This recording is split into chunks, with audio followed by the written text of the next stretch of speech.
नमस्कार दोस्तों, आप सभी का स्वागत है ओनली आईएएस के यूट्यूब चैनल पे। आज एक खबर आप सभी ने सुनी होगी कि जो हमारे चीफ ऑफ डिफेंस स्टाफ हैं श्री बिपिन रावत जी, इनकी एक एरोप्लेन दुर्घटना में मौत हो गई है।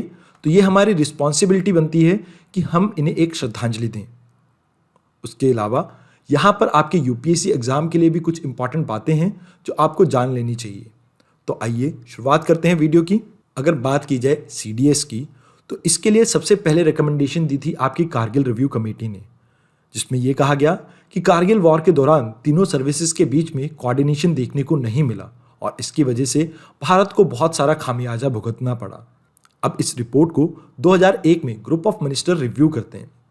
अब यहाँ पे ये कहा जाता है कि हमें चीफ ऑफ डिफेंस स्टाफ की पोस्ट की रिक्वायरमेंट है ताकि हम इंश्योर कर सके एक single point military adviser government के लिए। अब आगे चलकर 2002 में हम इंटीग्रेटेड डिफेंस स्टाफ को क्रिएट करते हैं। गौर करने वाली बात यह है कि आगे चलकर ये सेक्रेटरीट का काम करेंगी सीडीएस के लिए। 2012 में नरेश चंद्र कमेटी ने अपनी रिकमेंडेशन में यह कहा था कि अगर हम सीडीएस की पोस्ट नहीं क्रिएट करना चाहते तो हम permanent chairman of chief of staff committee को फॉर्म करते हैं, जिससे हम ये इंश्योर कर सकें जो फंक्शन सीडीएस ने परफॉर्म करने थे वो ये कमेटी परफॉर्म कर सके।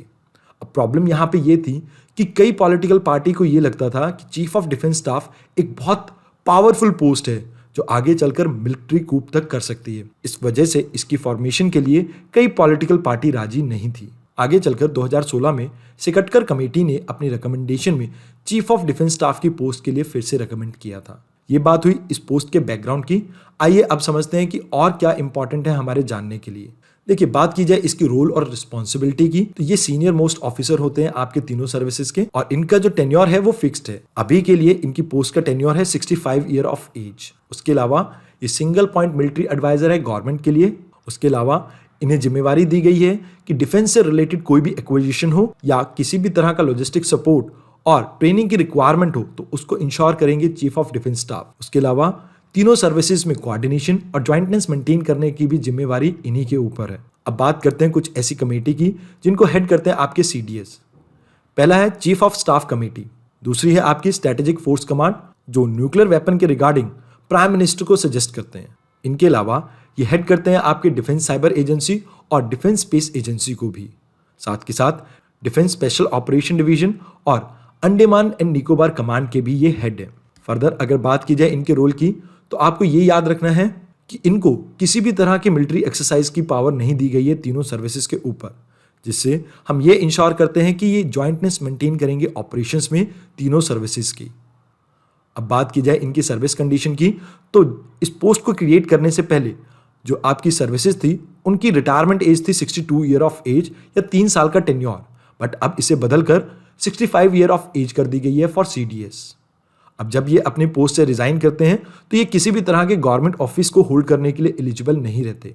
अब बात की जाए कि इस पोस्ट की रिक्वायरमेंट क्यों थी, तो यहाँ पे आपको याद रखना है जो प्रेजेंट वॉरफेयर है वो बहुत ही कॉम्प्लेक्स है।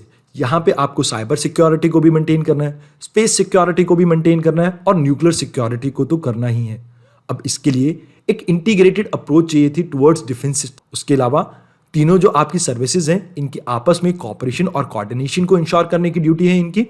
साथ के साथ अगर हम बात करें रिसोर्सेज की, तो आप बहुत बारी देखते हैं कि यहाँ पे रिसोर्स की या तो डुप्लीकेशन हो जाती है या रिसोर्सेज बहुत ज़्यादा वेस्ट किए जाते थे डिफेंस बजट में। तो यहाँ पे ये जो सीडीएस हैं ये इंश्योर करेंगे जो हमारे रिसोर्सेज हैं वो ऑप्टिमली हम यूज़ कर सकें। उसके अलावा क्योंकि ये सर्विसेज में से हैं और इनको बहुत सी एक्सपर्टीज और नॉलेज होगी वॉरफेयर के बारे में, तो ये गवर्नमेंट को बेटर वे में बता सकते हैं कि किस तरह से हम डिफेंस स्टाफ के रिसोर्सेज को यूज कर सकते हैं। अब बात की जाए चैलेंजेस की, तो सबसे इंपॉर्टेंट चैलेंज तो ये है कि देखिए पैसा है हाथ में डिफेंस मिनिस्ट्री के पास, जिसको हेड करते हैं आपके एक सेक्रेटरी लेवल के आईएएस ऑफिसर, वेराज बात की जाए सीडीएस की, वो एक मिलिट्री ऑफिसर है।